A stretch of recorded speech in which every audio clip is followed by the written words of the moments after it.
So now we're going to step back, and the duo of Bob McDonald with that global perspective, followed by Michael Blackstock with, of course, why you all came, right, interweaving. But before we get there, we have a bit of a transition, introducing my longtime colleague, Eric Bonham. And I always embarrass Eric by telling him, in a public presentation, that Eric is the heart and soul of everything we do, in terms of the passion, the call to action. So, if we're all passionate, it's because we're trying to do it for Eric. But Eric, in his history, was formerly a director in both the Ministries of Environment and Municipal Affairs. And again, he's a founding member of the partnership. But at the tidbit, and he may elaborate on the story, but can I steal your thunder about Finn? Yeah. Sure. Okay. Because, 20 years ago, more than 20 years ago, Eric was the guy at the ministry who approved the grant application for this guy who wanted to go for a swim. Right? So on that note, Eric. Thank you very much. As you can see, we could have gone on for a long while with the opening sessions, the first two sessions. And what we're going to do is build on that. And Bob, and I'll introduce Bob in a minute, will take us from here, the platform we've put in place this morning, to beyond outer space. And this is the beauty about looking at the big picture. And that's the message I think we're really all learning about, is a holistic approach. Moving outside our comfort zones, finding out what the other fellow thinks, and coming together in strong partnerships.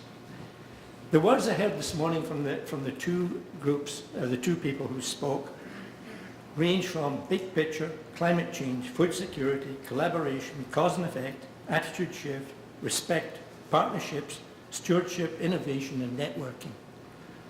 To me, that sort of synthesizes down to, through interconnection, a commitment towards twin goal of maintaining a healthy Fraser River system, fish habitat protection, food security, and community well-being. A holistic approach indeed. Before I introduce Bob, I want to take just a couple of minutes to try and say a few things about the importance of the connection. John Muir happens to be a favorite of mine, and you all know John Muir was the father of the national park system in the United States. And Muir picked up, when we try to pick out anything by itself, we find it hitched to everything else in the universe. Beautiful poetic way of saying everything's connected to everything. And if there's a lesson that we can learn ourselves, it's really accepting that, walking the talk with that reality. The interesting side here is this guy took Teddy Roosevelt up Yosemite Park, literally. He told the president said to all his aides to come, stay behind, I'm going up there with Muir. On the top of that hill, Muir said, look, Mr. President, we've got to start protecting for the long term the natural systems that we have in the case of park. So that was the story with himself. I put this in particularly because we have to look through the window of through other people's experience. This book I would highly recommend if you're interested. It gives a viewpoint from someone, in this case Sheila Watt-Cluthier, who's an Inuit, of what is actually happening now. Not the future, now. They're experiencing the reality of climate change as we speak. Hunting, fishing, all of the things they've been so used to are up for a challenge. So her words, I think, are central to what we're talking about. What affects one affects us all. The future of the Inuit is the future of the rest of the world. Our home is a barometer for what is happening in our entire planet. And I thought putting this one in, again, Limits to Growth. It's a book written by a gentleman called James Thornton, and he has had the magnitude of spirit, I would call, to have Client Earth. He's looking at the legality tools that we could develop that will protect the Earth in the big picture. And there, the statement says, we're now at a point where we need to make a leap to really grasp that our planet is finite, exhaustible, and vulnerable. And this is the important part. 99% of our human experience is of inexhaustible planet with abundant resources. It's that mental shift that we're at this time. And we urgently need to transform, as it says. So that brings me to Bob McDonald. We are indeed fortunate to have Bob with us again. He spoke to us last year, and he was incredibly popular because he has that knack, and I'm sure you've all seen him in television, to be very comfortable explaining very difficult situations for most of us. So just a quick background on the man. As one of Canada's best-known science journalists, he really needs no introduction. He's familiar both in this country and beyond the boundaries of Canada. He shares his extensive science knowledge to young and old alike, through television, radio, and the printed word. He's well known, of course, for CBC Quarks, a regular science commentator on CBC News, and science correspondent on the National. His passion, as well as his natural ability to make science come alive, is well received by children. Among his many achievements, he received recognition as the award-winning host and writer of the children's Heads Up. I'm sure he's very shy about this, but he has got 6 honorary degrees, several prestigious science awards, as well as the Order of Canada for his contribution to science understanding. However, there's another side to Bob. He has a busy life, but his love of the sea and sailing. Since moving to Victoria from Toronto, he spends his leisure time exploring the Salish Sea on his trusty sailboat Morgan, or venturing into the wilderness areas of British Columbia. Again, please welcome Bob McDonald, Water from the Global Perspective.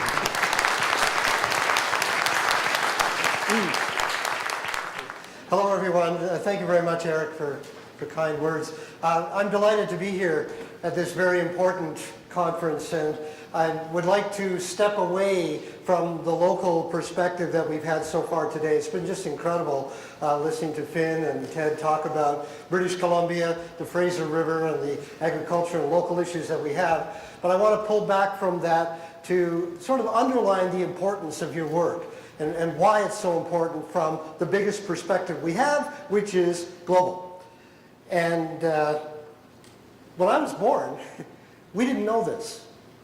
We didn't know what this world looked like because we hadn't left it yet. I was born before the space age began. I dye my hair gray. But I was born before the very first satellite. And so we did not see the Earth because we hadn't left it and seen it from the outside. Now we take it for granted. Every night, you listen to the weather, you get a satellite view, right? You see it, we see it from the outside. But we didn't know this when I was born. And it's really quite remarkable that we have discovered our own planet. And for me, the discovery of planets started when I was 8 years old, and my mother came home with this. I still have it. It's called The Planets. And it's an art book. It's very thin. It's an art book about the planets because we hadn't been there yet.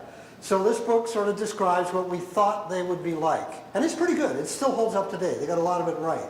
But since then, we have been to all the planets in our solar system with robots.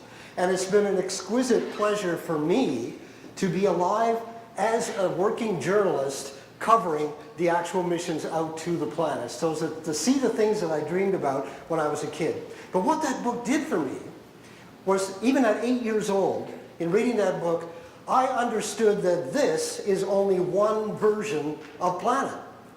That the Earth is just one of a whole family, and all the others are really, really different. The planets come in different sizes, they come in different environments. Some of them have a whole lot of moons around them, some have none. Some are hot, some are cold. They're all different. They're all different. And I knew this as an 8-year-old kid, so I got a sense of planet Earth. Then we started actually going there. And I've had the privilege of meeting a lot of very influential people in both science and technology, including the person who took this picture.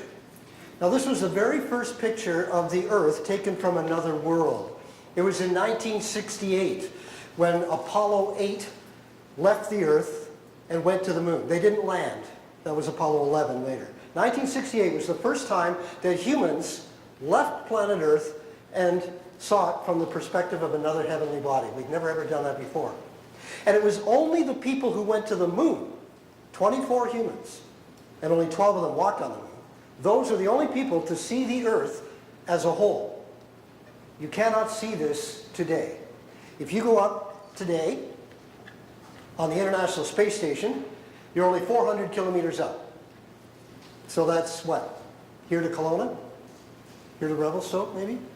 400 kilometers. So on the perspective of this globe, the view that they get from the space station is not like this, it's about... So you can see the curve a bit, but you're too close to see the whole thing. You got to get way up. We only did that when we went to the moon. So any picture of the whole Earth you see today is taken by a satellite, not by a human being. And I asked Bill Anders, who took this picture, I actually met him and had breakfast with him, and I said, so tell me about taking Earthrise. And he said, you know, we weren't planning to take that. That was not our job. He said, our job was to photograph the moon. We were to photograph the landing sites so that when they landed, they'd have high-resolution pictures. That's what our job was. So we went around, and he said, we were actually there. We went around the moon 3 times before we saw the Earth. We just happened to be pointed forward. We contacted Houston, and we looked out the window. It was like, holy cow, look at that. Look at that. And then Jim Lovell, who was the commander, he said, did you get a picture? Oh yeah, click. Took it. So we weren't even, and yet this has become the most iconic picture ever taken of humanity because we saw ourselves as one single living unit for the very, very first time. Now, if you hold up your thumb, I'm a bit close, but if you hold up your thumb, if the Earth disappears behind your thumb, you're at the right perspective for this picture. From the moon, the Earth disappears behind your thumb. And what do you see when you block the Earth out? Well, you see a land here in the foreground that is dead. The horizon is black because there's no air. You stand on the moon, you're in outer space. And you've got about 15 seconds to live if you stepped outside without wearing a complete spacesuit. It'll kill you. The moon will kill you. I also met Buzz Aldrin, who was on the very first landing. And he said, you know, the moon's a really interesting place, but it's not a very nice place. And he's right. It'll kill you. It's a dead world. And around the Earth, there's all this black vacuum, deadly radiation from space and from the sun. It'll kill you. So here we are on this oasis in a deadly universe protected on this little blue ball. And I think that this picture, along with Rachel Carson's Silent Spring, kicked off the environmental movement because we saw ourselves. We went to the moon and we looked back on ourselves. It's like when you travel, you know, you go to another country, you say, wow, it's really neat here in Slovenia or wherever you are. But it's not like home. You think about your home when you travel. So that's what we did. And right after this was taken in 1968, Earth Day came along, the Environmental Protection Agency in the United States came along, Environment Canada came along later. So we really started looking back on ourselves. Well, that was great back in the 1960s, and since then we've been to other planets with robots, not with people. And the next one out is Mars. And we've had more robots go to Mars than any other planet. We have 3 cars that we've sent there. 2 of them are still working, still driving. This one's called Curiosity. It has a camera on the end of an arm, so it took a selfie on Mars. Otherwise, this picture would have been taken by a Martian. But that's Curiosity. It would sit here on the dais. It's about the size of a Mini Cooper. Weighs a ton. It's the largest vehicle ever sent to another world. And it's still driving around. We have orbiting satellites looking down on Mars. We've covered the entire planet. In fact, we know the surface of Mars better than we know the surface of the Earth. Because most of the Earth is covered in water. But Mars, you can see the entire surface. And what these robots and satellites have told us, especially this one, Curiosity, it landed in what used to be a lake. It's done the geology of the rocks. It's looked and they found things like perchlorates in the soil. They see layering that's done by sedimentation. So they see that this used to be a lake. It used to be a lake. And we have since found out by looking at the rest of it, like all these layers that are geological layers, we can see the history of Mars. And they have found that it used to be blue. There used to be two blue planets, ours and Mars. Mars had an ocean that covered most of its northern hemisphere. It had a, is that the laser? Yeah, it had a sea down here, that's about the size of the Mediterranean, and a big canyon system across the center here, with water flowing through it, salt water. You could have gone swimming on Mars in the past, 3 billion years ago. 3 billion years ago, which is about the time that life was just getting started here. So, did life get started there? We don't know. That's why we're there, one of the reasons, to try to find fossils of past life or if anything still exists today. So you want to talk about climate change. Mars used to be warm and wet. Today it's cold and dry. It went into an ice age and it did not come back. Even though these pictures that we take from the surface make it look like Arizona, it's really cold. The daytime temperature on the equator during the summertime might get to 0, but it's usually around -20 during the day and about -70 or 80 at night. And up on the poles it goes below -100. The air, no oxygen, it's all carbon dioxide, and there's hardly any of it. It's very, very thin. So Mars will kill you. It didn't at one time, but now it can. So it went into an ice age and did not come back, partly because it's small. It's only half the size of the Earth. It lost a lot of its internal heat, so its volcanoes went quiet, and the volcanoes were not replenishing the air like they do here. So Mars is a case of extreme climate change. So, interesting, the ice is still there, water is still on Mars, but it's all underground now. So it's permafrost and polar ice caps, and the rest of it got burned out by the sun into space. So there is water there, but it's all frozen. There may be underground aquifers, there may be springs, but we haven't gone into any caves yet. Possible future exploration. If we go beyond Mars, we get out to the big planets, Jupiter, Saturn, Uranus, and Neptune. Those are all big gas giants. They're not like the Earth at all. We'll never go there. But they have moons, lots of them. And one of them, called Europa, goes around Jupiter. Now, we discovered this moon for the first time. Well, didn't discover it. We saw it for the first time close up in 1979. And I was there at the Jet Propulsion Lab where they control the robots. And this thing was a real surprise. First of all, it's white, rather than gray or like some of the other colors that we have of moons. And it has no mountains on it, no valleys. It's totally smooth all the way around. If you could hold it in your hand, it would feel like a cue ball from billiards. No mountains, no valleys, because it's covered in ice. The whole moon, pole to pole, is covered in ice. And you can see that the ice has cracks in it. That's because it's moving. And we've since been back there with other spacecraft, took a close look at that ice, and saw that underneath it, there's an ocean. Now, there's a couple of models of how deep the ocean is. It's either a thinner crust of ice with liquid water, or it's slush down to a solid body underneath. The important thing is that the amount of water on this moon is more than we have on Earth. A moon of Jupiter has more water than we do on Earth, including our oceans. That's astounding. That's astounding. Now, it's not the only one. There's a moon of Saturn called Enceladus. Same thing, completely covered in ice. The ice is cracked. Except in the case of Enceladus, water's actually coming through the cracks and spewing out into space. And we flew a spacecraft called Cassini right through those plumes and sampled it.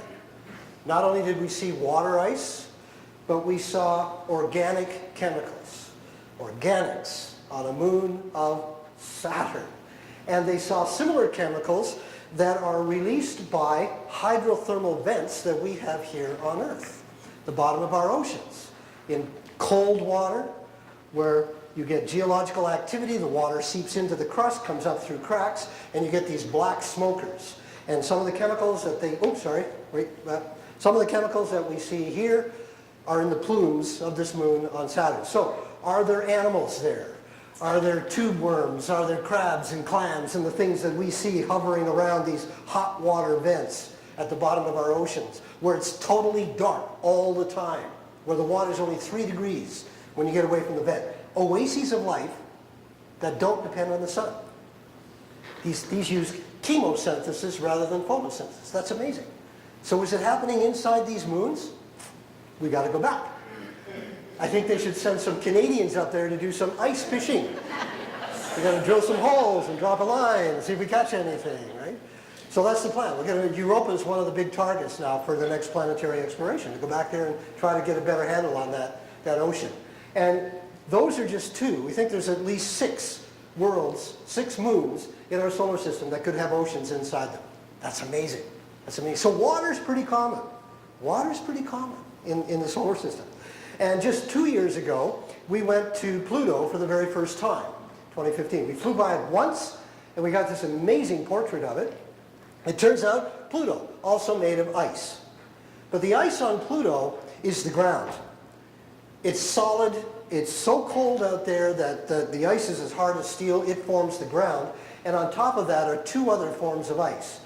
The pink stuff here, the red and pink stuff, is methane ice. So methane, it freezes, and then it starts out kind of bluish, but sunlight works on it, and you get some photochemistry that goes on, and it turns kind of red.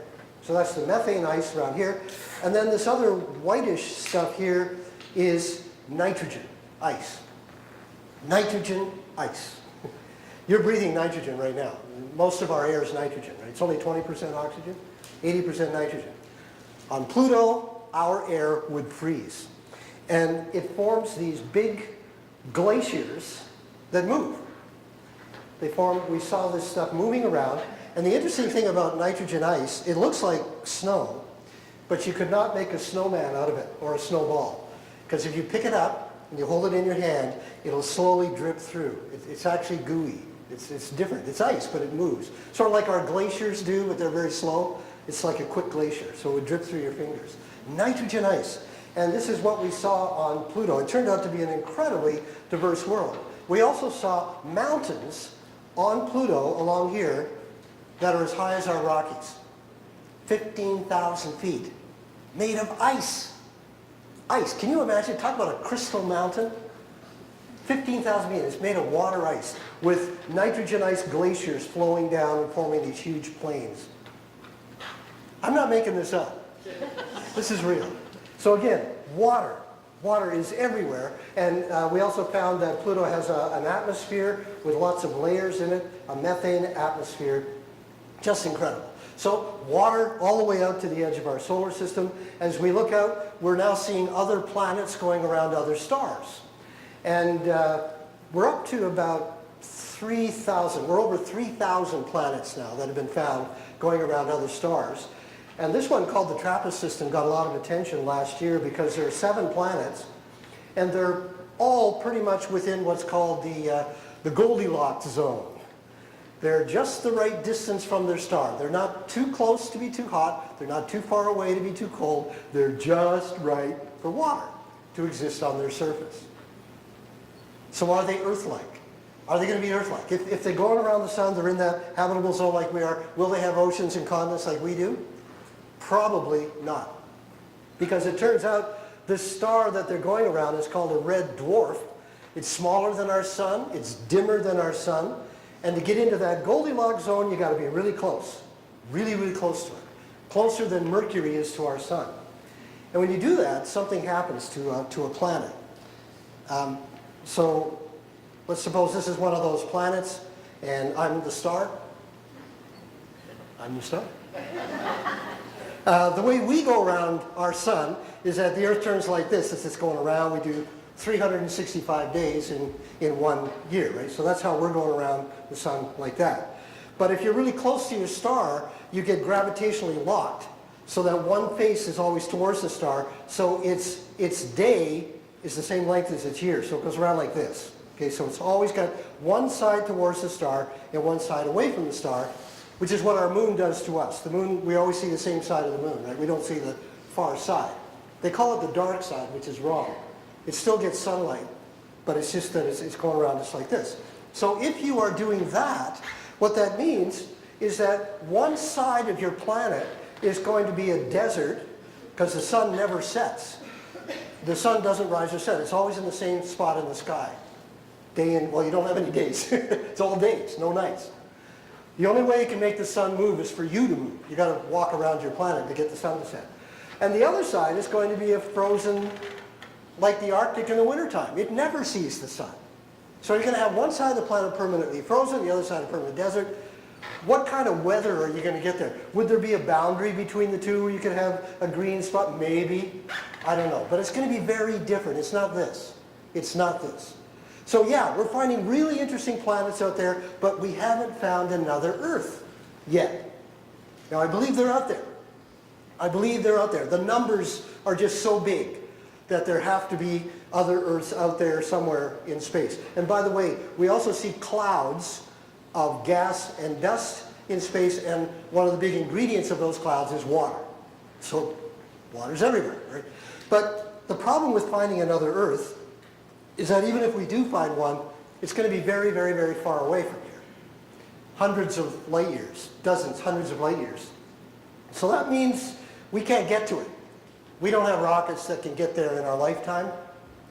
And even if we want to say hello to see if anyone's there, we send a signal. Hey, anybody home? It'll take years for that signal to get there, and maybe 100 years for it to get there. And then if they're there, and if they hear it, if they understand it, and if they feel like answering, if they can answer, it'll be another 100 years for their, yeah, what do you want? To come back. 2 centuries just to say hello. So, yeah, there are probably other Earths out there. The continents will be different, but we're spread out. We're spread out in space and in time. So that brings us back to here. This is sort of the poster child of the environmental movement. This was the last picture ever taken by a human being of the whole Earth on the very last mission to the moon in 1972, Apollo 17. And I met the guy who took this picture, the only scientist to go there, Jack Schmitt, on the very, very last mission. They were the only mission that had a whole Earth. So they took this shot. And what I find so poetic about this picture is that right in the middle of it, right here, is East Africa. So that's where you have Tanzania, Kenya, Ethiopia, Uganda, Rwanda. That is where we have found the oldest remains of our human ancestors, the Australopithecines. And I've had the fortune of visiting this area, one spot called the Olduvai Gorge. And while I was there, one of the local guides gave me this sort of shoebox full of stone tools. He said, these are stone tools from Homo habilis, the handyman. Should be the handy person, I guess, to be correct. Homo habilis, 2 million years ago. And they were one of the first tool makers. And he said, I looked at it, and I just saw these rounded rocks, and I said, how do you know they're tools? It looks like you just went to the river and picked them up out of the river.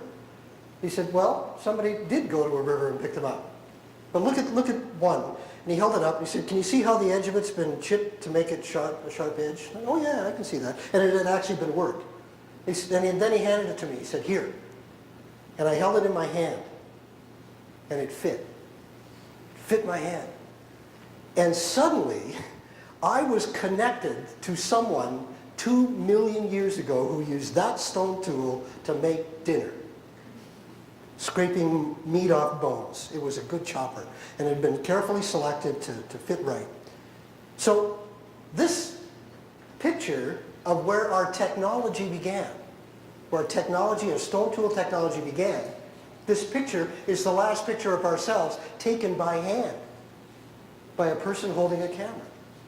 We don't get this today, as I said before. So I find this tremendously poetic, that our last handheld picture was where our handheld technology began. So here we are. Here we are. Blue planet, water planet.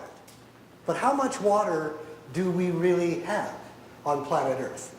Well, first of all, we are small when it comes to planets. This is us compared to Jupiter. You can put 1,000 Earths inside Jupiter. That's how big it is. And Jupiter's nothing but gas. So 1,000 Earths. Even this big red spot here, this big storm, that's a hurricane that's been running for 400 years or probably more. Ever since Galileo saw it, we've been watching this storm. The Earth would fit in there 3 times. 3 times. So it's an enormous big gas giant. We are tiny. We're a small rock as far as planets go.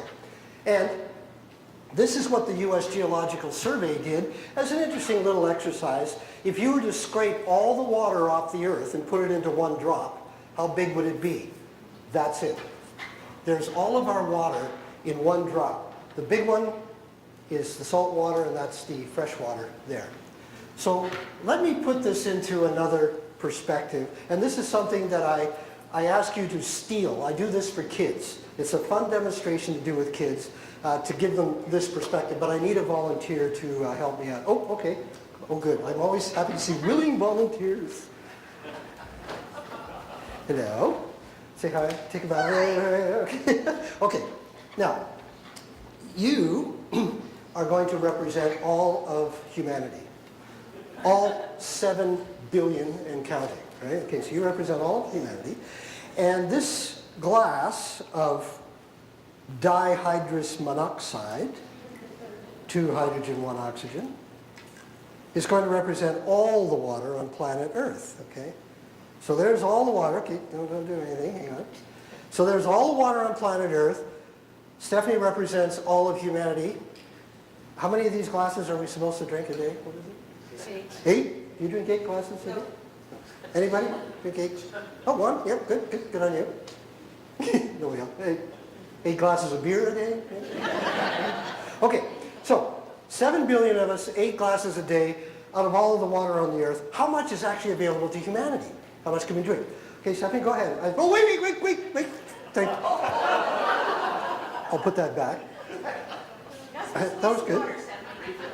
Evaporates up in the air. Okay, before you do that, I have to take some away because we can't drink most of the water on the Earth because it's salt. So I have to subtract the oceans. So of all the water on planet Earth, how much is salty? And what is it? Half? No, more than that. 3/4? More than that, yep. It gets down to about 90%. So about 90% of the world is salt water, so there's the fresh water here, okay? So go ahead, have a nice drink for... Wait. I have to take away some more because we can't drink most...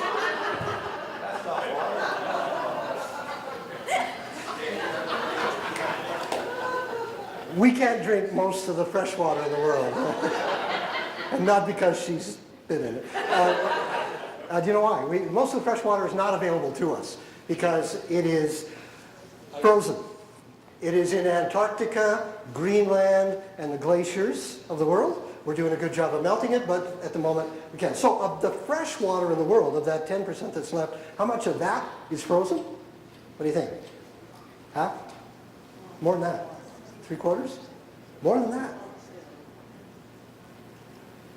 About 90%. About 90% of our fresh water is frozen. So there's the liquid fresh water in the world. Getting thirsty? Go ahead. So, now you can drink the liquid fresh water in the world. Wait!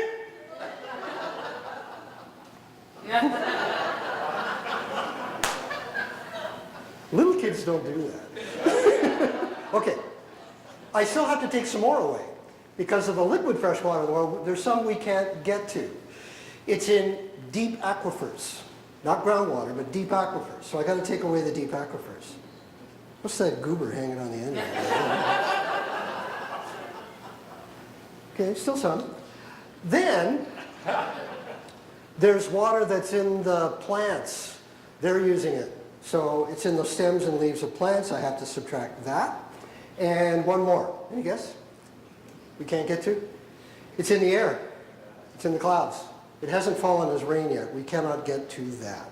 So, after you subtract what's in the air, what's in the plants, what's deep underground, what's frozen, and what's salty, you're left with the fresh water in our lakes and our rivers and our groundwater. And out of that glass, what do we get? Go nuts, Stephanie. Enjoy. Enjoy. Is it originally from there? I don't know. What'd you get? 1 drop. That's about it.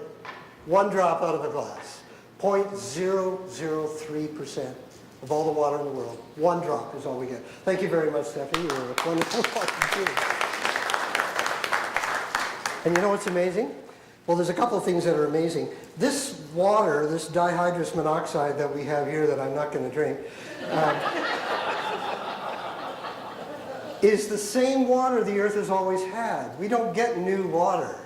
A little bit comes out of volcanoes, but most of it came out of the early volcanoes when the Earth was really, really active, much more than it is now.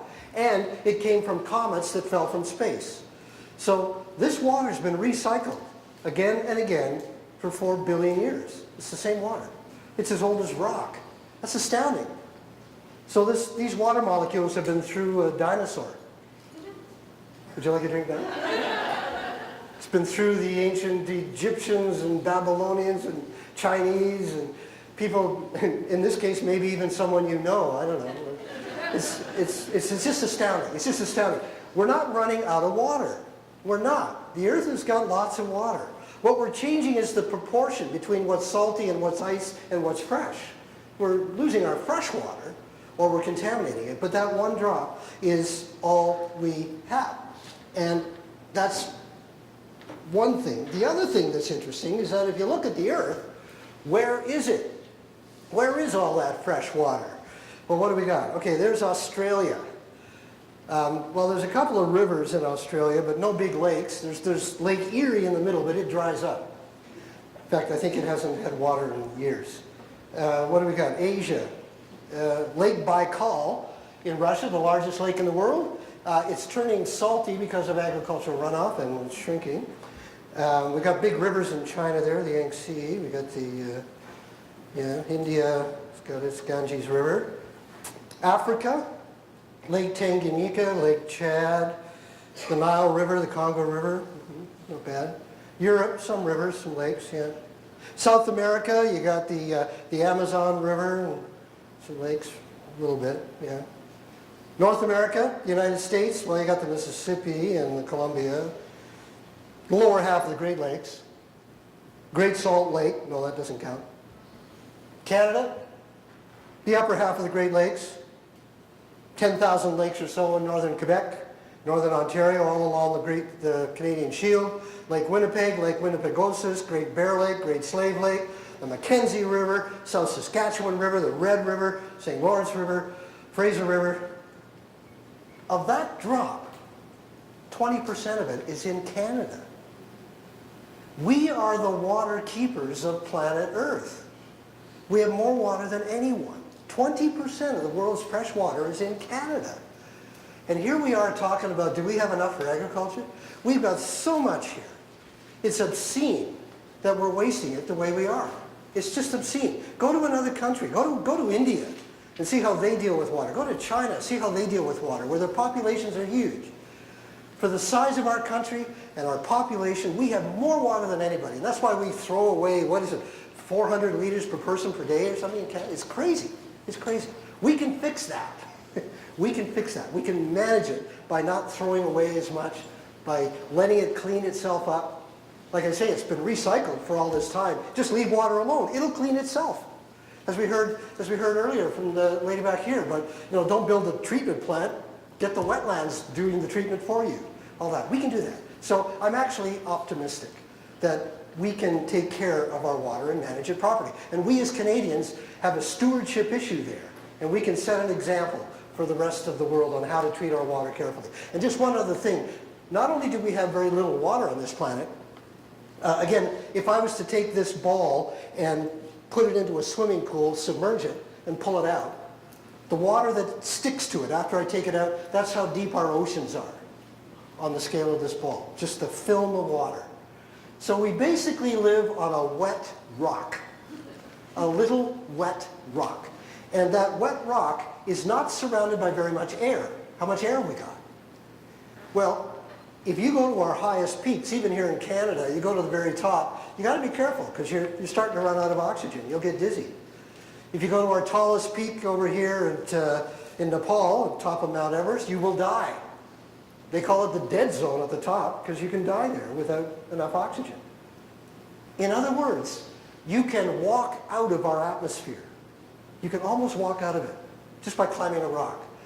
And the thickness of our air is the thickness of the skin of an apple.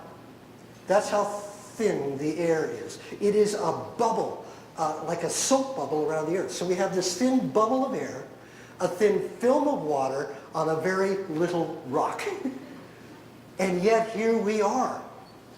Here we are. It's a miracle we're even here. It's astounding to me.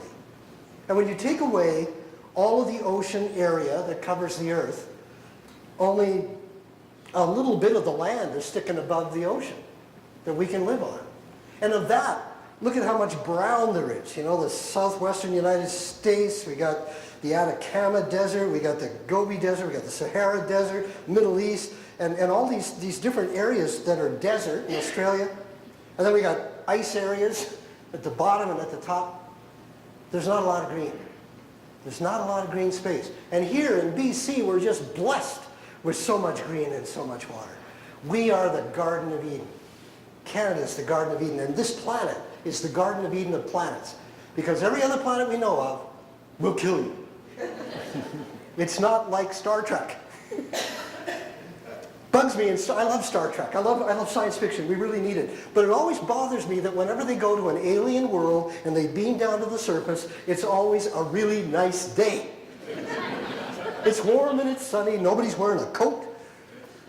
And all the aliens speak English.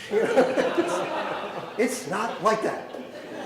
The universe is a violent, deadly place, and this is an incredible oasis that is protecting us from it. So, in other words, this is it. This is it. And that's why your work is so important.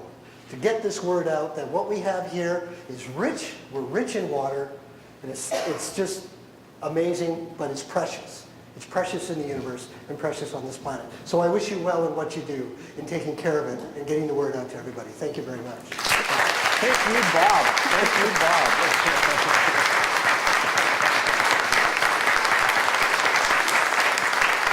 Now you know why we just had to have Bob here after we had him last year in Kelowna. But Bob, your timing is so great. You have half an hour. They have a half an hour to interact with you. Ooh, half an hour. Holy Yes.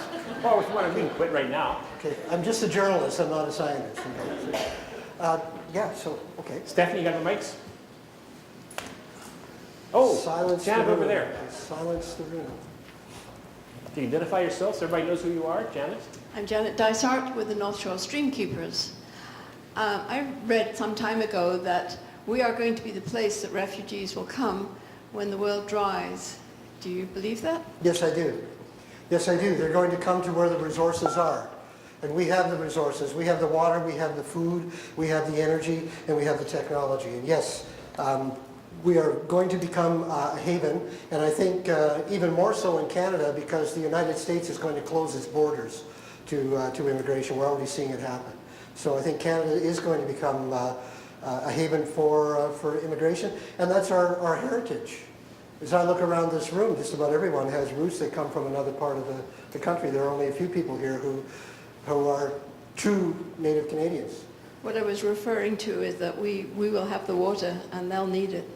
Yes, absolutely, absolutely. I think Canada is going to become a haven for people from other countries who will need us. Bob, over here. Yes, sir. Hello, Bob. A couple of quick questions. Oh, can you identify yourself again? Oh, I'm sorry. From Florida? I'm James Peters. I've come from Florida, but I'd like to dispel one myth. I'm not an American. I'm a Canadian. I'm a Vancouver boy, born and bred, but I do choose to live down there. How best could we communicate with you? I hope that's a fair question. 3 times I stood up to communicate with you, and for some reason or not, I wasn't able to. Oh. I'd like to share with you what I'm doing. You mentioned that we have a stewardship responsibility here in Canada. The motivation for the work that I do, which I've been doing passionately on my own for 8 years, is that I discovered that as North Americans, and we'll lump the Americans into this, as North Americans, we're 12% of the world, but we squander 85% of the drinking water. Recent conversation with Deepak Chopra reminded me that wars are already fought over drinking water. We're squandering 85% of it. That's just not right. When the rest of the world finds out, we're in trouble. Could you possibly share your thoughts on the latter and whether it's the most effective way that I might communicate with you? Yes, we do squander our water because we have so much of it. We just assume that the tap water is always going to be there. And I find it another obscenity that in North America we drink bottled water. when we don't need to. Our municipal water is very often cleaner than the bottled water, and the plastic contamination from bottles, if you lined them all up, we could go to the moon and back several times. I'm getting goosebumps because Yeah. that's exactly what I'm So about. that should be illegal, that's my thought on that. It is We're on some tape, aren't places. we? I'm sorry about that. We have two things there, is to set an example for water usage. Canada is also the sort of the Kuwait of the water world, because we have so much of it, and water in the NAFTA agreement is kind of in a gray zone there, and the United States can take water from us legally. And so we got to share that, and how's that going to work with how we share the water. But Canada is also very good at exporting clean water technology. We have portable clean water labs that can go to disaster areas and provide temporary clean water until their infrastructure is put into place. And we have international programs that bring clean drinking water to developing countries. So I think we can export our technology and our water awareness that way, and take care of what we have for the refugees that are going to be coming here in the future. Yeah. Thank you. Okay. Anybody else? Or do I have to go out in the crowd and find you? Ah, over there. Yes, sir. Hi, I think I've already introduced, but again, James Casey, Bird Studies Canada. I was formulating the question as anybody else's question came out, but I'm really curious on your thoughts about the evolution of the narrative journalist or people covering environmental issues are using, and if your thoughts on where that needs to go so we can reach a broader population.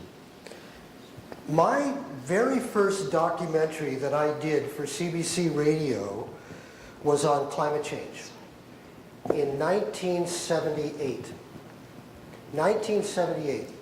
That was my first documentary, it was on climate change. It was called Climate Running Hot and Cold. And back then, there was a debate about which way the climate was going to go.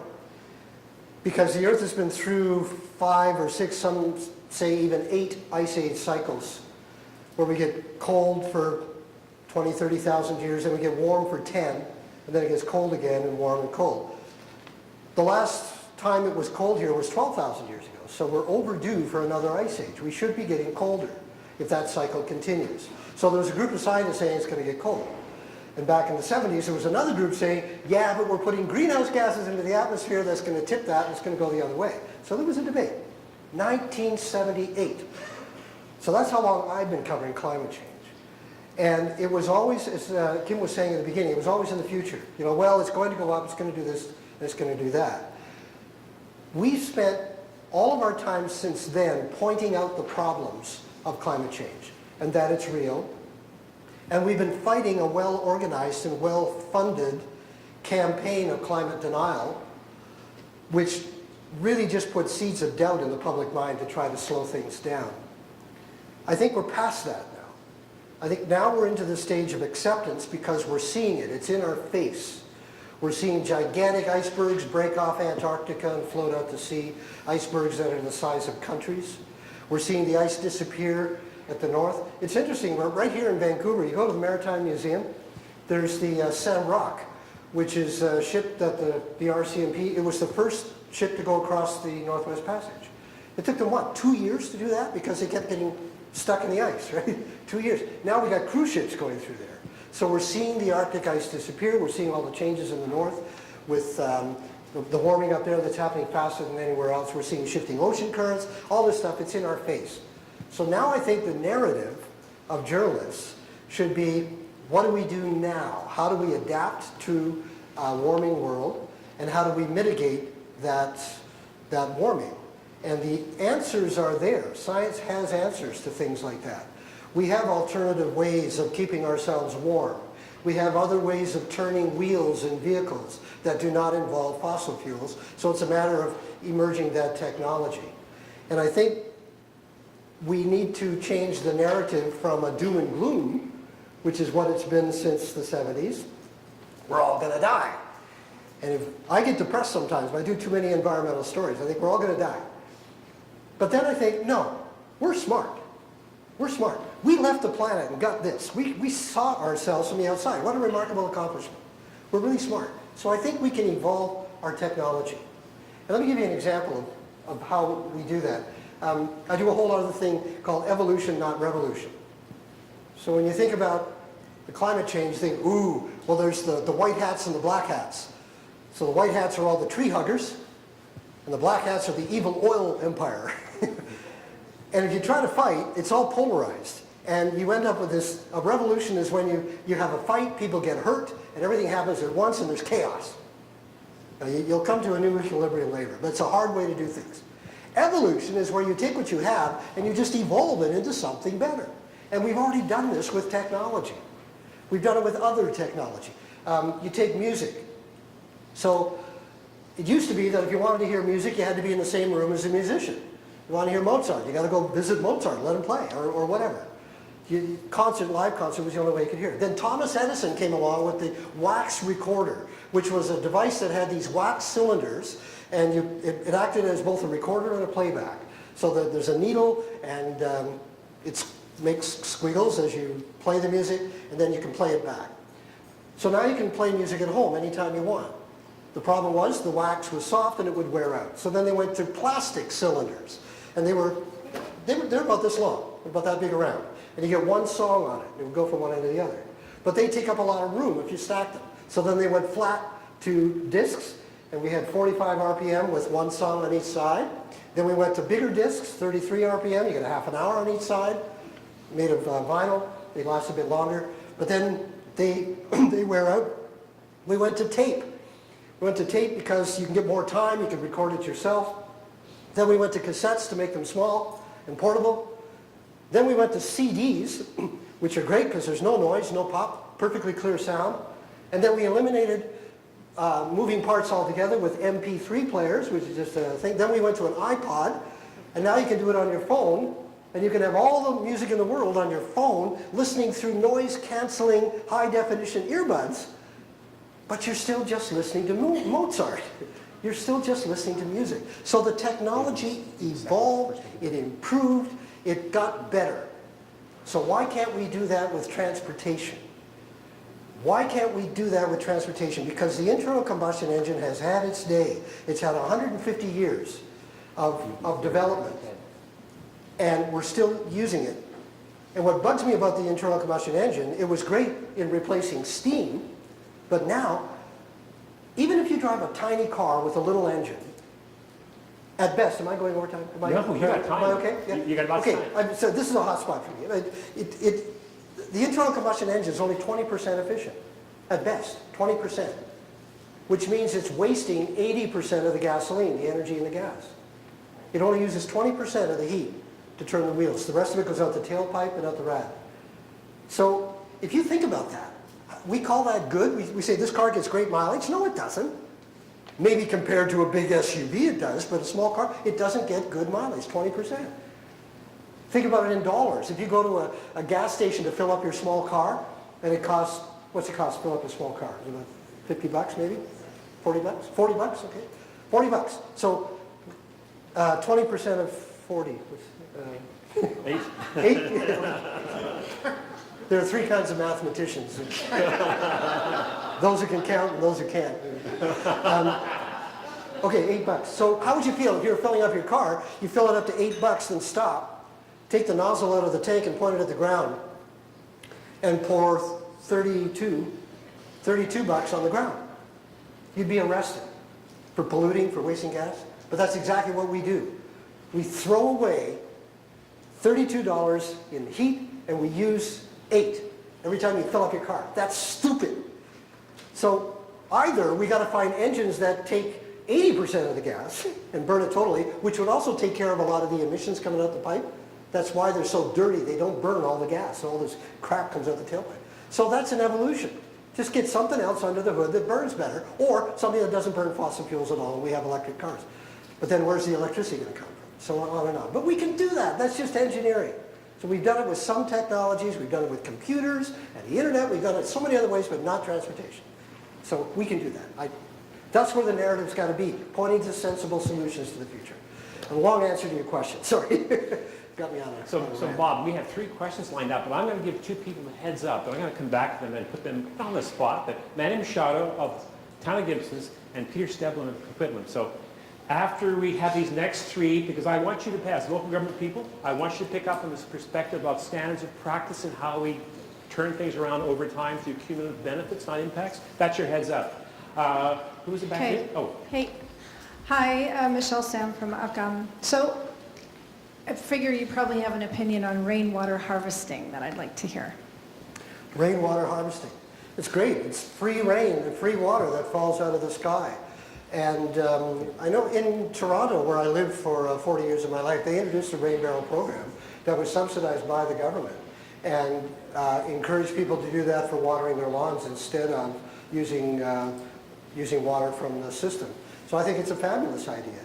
There's, as far as for drinking water, it could certainly be used for gray water applications. For drinking water, you've got to be careful of bacteria building up in it, but why not? I mean, you look at the Greeks, they have cisterns, and the roofs of buildings are built to be cisterns. And that makes a lot of sense, and I think there's a lot we can do. We can do a lot with our homes that we're not, in terms of gathering rainwater, in gathering solar energy, and gathering wind energy. We can make our homes generating systems. Instead of having huge centralized generating stations or dams, like we like to build here in BC, that make the home more of a place that's generating its own, so that you're charging your car through solar energy rather than through dams. So I think there's a lot we can do there Now, in home design. Yeah. Ted wants you. Ted? So I was talking about ocean rise, and you mentioned glaciers melting and all that kind of stuff. But when the question was asked here in the Lower Mainland, has anybody noticed ocean rise? And there's from people that are monitoring ocean. Nobody has yet sort of said, yeah, it's come up 1 millimeter or 5 millimeters or whatever. We can't seem to measure that we see the ocean rising. Do you know of anywhere in the world where there's evidence of it rising? Well, there is evidence of it rising, and it's using historical tide tables compared to modern tide tables. And it's, the ocean is rising both because of the meltwater going into it, but expansion just from getting warmer. It's expanding up. Who's doing? I think no one's doing that. National Oceanic and Atmospheric Administration have data on ocean rise. And I know that the Pacific, I think, is a little, the Atlantic and Pacific are different because the salinity is different. I know both ends of the Panama Canal are different because. So are we actually, can we go somewhere to actually get some evidence where people have measured a rise, say, over the last 10 years or 5 years? Or is where there they're a seeing place it we can along the go? beach kind of thing? Well, just somebody sort of says, we have this historically been measuring this and we can see a definite rise now over, say, 20 years ago. What I'm seeing is things like storm surges. So if you have an ocean rise, it's all part of a big picture. I mean, the ocean rise is only one part of it. You get more intense storms, so then they bring along their surge, which if it comes along at a high tide plus ocean rise, you're getting more flooding. But is there a place you can go? I don't know the answer to that. I'm sorry, I don't. Can I offer it? Sure. Forgive me, it's in North America. In Florida? There's something, exactly. About an hour from where I live most of the time in Miami, they have something they call dry weather flooding. There's streets that are permanently underwater, regardless of the weather. Right. I used to have a boat in Miami, actually. I used to sail there. The Maldives and all that? Well, they're concerned about it. The island nations are concerned about it, but I can't tell you what they've actually seen in terms of reality.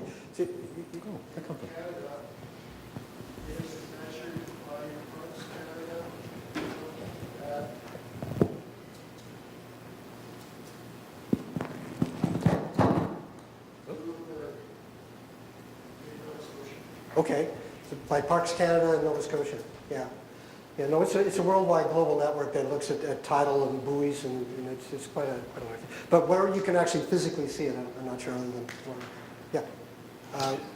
Oh, yes. Bob, thank you very much. Really enjoyed your presentation.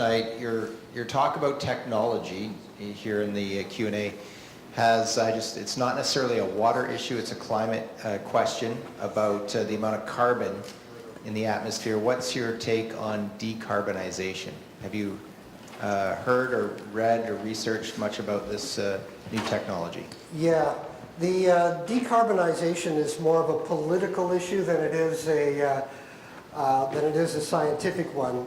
Decarbonization is going to be difficult because we have a system in place that is so huge and employs so many people that there's resistance.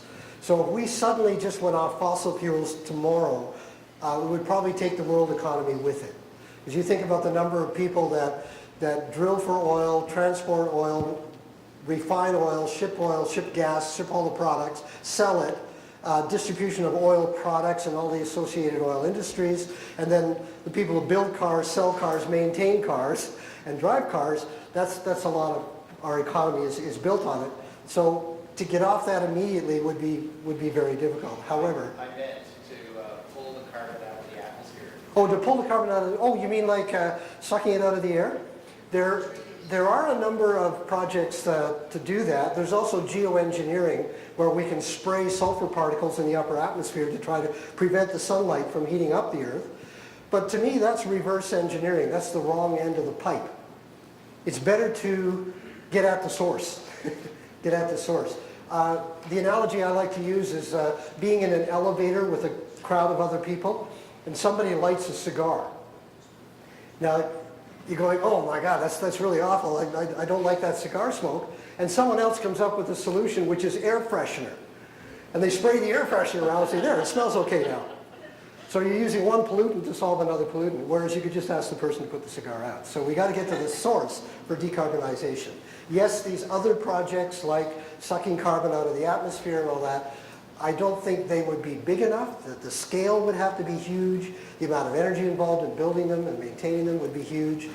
And we're even finding now that even trees will not be enough to curb the carbon if we keep business as usual. So let's go back to the source and let's find alternatives. The carbon age is over. Let's get on to some new technology. So, okay, and get at the source. So Bob, the reason, like about 5 minutes ago when you talked about it's not doom and gloom, Yeah. and it's evolution, it's positive. So there's 2 city managers in the room who are leaders in British Columbia. And this is their opportunity, right, Peter, to kind of provide a perspective on how we can evolve, because, again, Maddie, I'm not doing more talking. You pick off in terms of picking up on that theme. Certainly. Oh, Maddie Machado of Town of Gibson. yes, well, thank you very much, and thank you for the wonderful presentation. And also, I try to work on an appreciative inquiry approach in public service, and we don't see enough of that. I think in cities, in that spirit, in Gibson's, we're working towards having, we're in the development business and we're livability for our community. I think what we're heading towards is sort of a restorative development where we actually restore nature to provide us with more services. And in Gibson's, we call that sort of a natural assets approach that we've been developing and sharing with others as well. And it's, but we're trying to solve 2 issues. One is the planning scale, where we're still planning a community geography-based as opposed to a watershed scale. And the other issue that we have is a governance one, where we don't prioritize our ecosystem services, which would be the foundation of our habitation, in fact. And so what we're providing, we're developing this model to look at the ecological capacity of a watershed and understand the service capacity of it and find the right balance and restore these assets to provide our communities with services. And that's the type of solution that we think we have another chance, because our infrastructure that we built is it's not capable of supporting us going forward. Nature has a lot of solutions, so that's what we're trying to do ourselves. So That's great to hear that. Thank you very much. I think there's more that communities can do and developers can do to redesign and rethink our communities, because right now, especially when you look out into the suburbs, it's all based on the car. You have to drive to go shopping and do things, and we can redesign those areas for more of a village lifestyle so that you can walk or bicycle or take transit to everything you need. And you have just restructure them. And in terms of the houses, right now we're building these little boxes that are individual with black roofs on them that absorb heat in the summertime, and then we put air conditioning on the inside to get rid of that heat. And then they're all facing funny directions. We could design houses that are more energy efficient. I have a friend who built a house himself. He designed it himself it faces south. All the windows are on the south side. And so it takes in solar energy. He's got a thick concrete floor to absorb that heat and hold it. And then he's got windows on the back side. He built a berm. The roof comes down like this, and there's grass there with little vents. And in the summertime, he opens the vents at the top of the solar wall on the front side and opens the windows on the back. Cool air comes across the grass, through the vents, through the house, up and out the top. Natural air conditioning. So his solar house, the only source of heat that he has in the house is a little pot-belly wood stove. That's it. And the only electricity he uses is for the lights. So there's a house, and he used all ordinary materials. It's nothing great. We're just changing the shape of the house. So we could build communities where all the houses have all their windows on the south side to bring in solar energy and put solar panels on it. We could do that. But the building codes will say, well, no, we're going to put these cookie cutter houses because they're cheaper and easier to build. But just changing the shape of houses and the shape of the streets without having, in Canada, without having these long streets that the wind can blow through, make them curvy like Europe so that the wind will stop and make it. I think there's a lot we can do in thinking about our designs of buildings as well. So Bob, the next person is Peter Stedling. My last. You want to say something? I just want to say, give us your message of hope, Peter Stedling. Oh, of hope, yeah. I just wanted to say I came here today for two reasons. One, I used to work very closely with Finn Donnelly, and when I saw him on the agenda, I thought, hey, I should come and listen to him speak. And you, Bob, that I've seen evidence of you. I've never seen you in person before, but I have heard of you. And I said, hey, this is my opportunity to see Bob. And you did not disappoint. You are not a very good mathematician, but you are a very good communicator, and that is what we need in terms of taking complex issues and being able to explain it to the public, and you are gifted in that way. It really struck me as I was sitting here that I operate in different worlds, and as a city manager, you are exposed to many different spheres of influence. And my day started out today as I was speaking to the Urban Development Institute of Vancouver on why Coquitlam is a wonderful place to invest, and talking about how can-do we are and how we've got a great community, great relationship, and all those kind of things. And so that's how my day started, and then I whipped down here. SkyTrain was great, by the way. SkyTrain from Coquitlam to downtown and then out here. Great.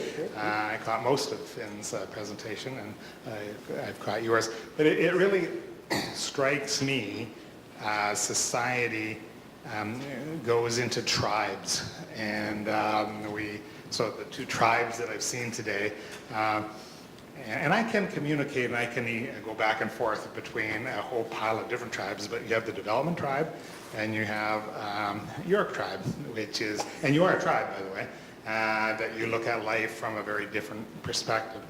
And it seems to me that we need to intersperse those tribes more and look for more opportunities to do that. And that's what I would say, because when you get into those, if you allow those tribes to stay isolated, they grow further and further apart. They don't come together. And what we do need in society is to come together more and to talk about these issues in holistic ways.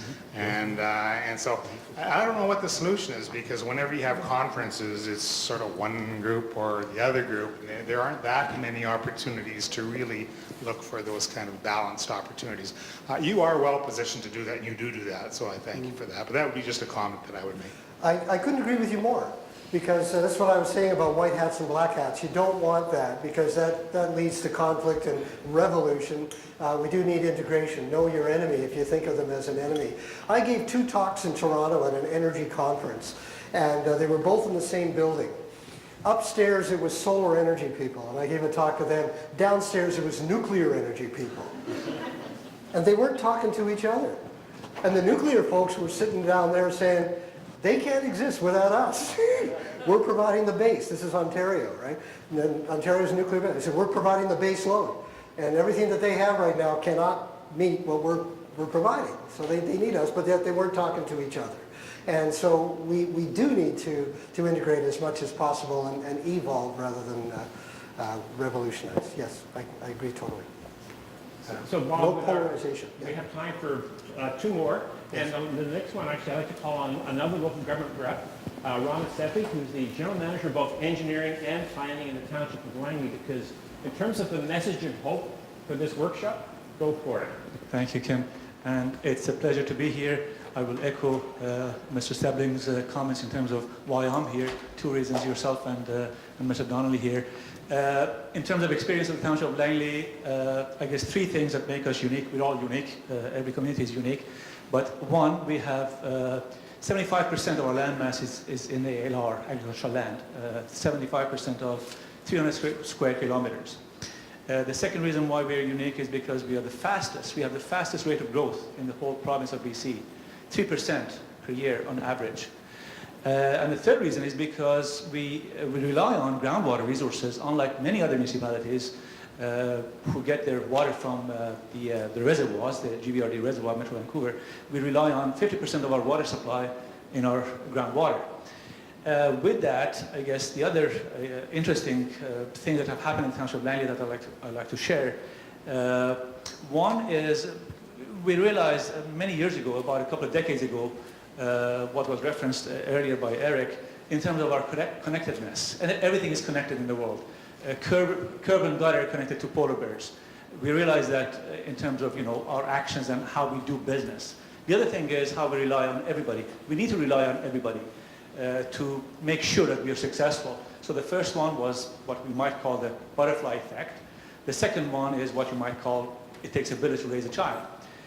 So with that, what we've been doing over the past couple of decades is trying to become more of a sponge city, which is a phenomena now more, I guess, prominent because of China taking it on as a concept, because of two things. Again, rapid growth in China and poor water management. So what we are trying to do is make sure that we are using our technology and our science to have better water management and allow more of the water that falls on us to infiltrate into the ground. So we've done that over a number of years, and we've been quite successful learning from all of our experiences as we move to new neighborhoods in terms of how we do that on private land, on public land, and making sure that we monitor it and we make sure that we are achieving our goals. That's really good to hear, and I think that's a model for what we can do, is to make the change that we need to go through. Very often it's portrayed as, oh my God, it's going to be really awful, we're going to lose jobs, or it's going to be this huge change. It doesn't have to be a huge change if we can make it palatable to the public. I saw a commercial. It was a wonderful commercial for lawnmowers. It was for this all-electric green, eco-green lawnmower. There were two neighbors, so one of them had this electric mower and the other one had the old gas-powered. And the one with the gas-powered looked over at the other and said, gee, I didn't know you were a tree hugger, green eco-type. And the guy said, I'm not. It's cheaper.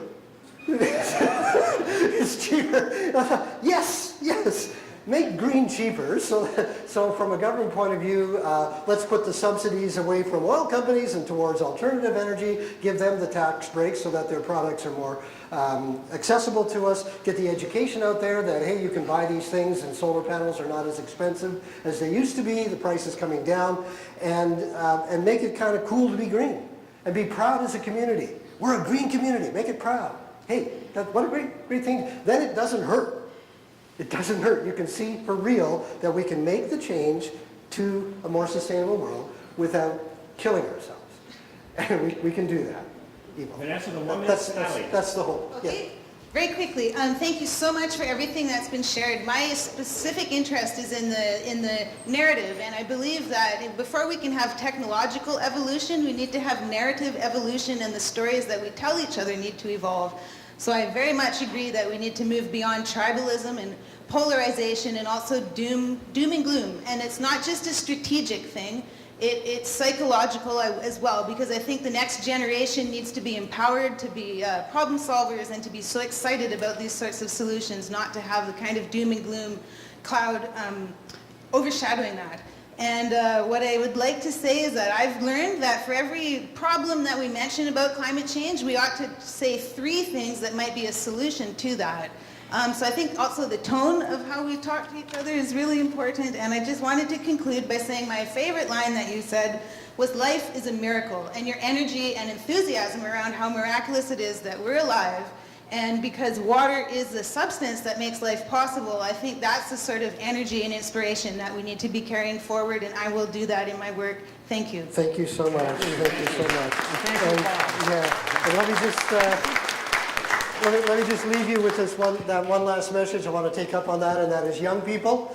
Go talk to kids, get into schools, tell them what you do, tell them the perspective, and then tear them away from their devices, tear them away from their overprotective parents, take them to a park, a woods, a stream, put your hand on the back of their shoulders and shove their face in it and say, there, turn over some rocks and look at nature.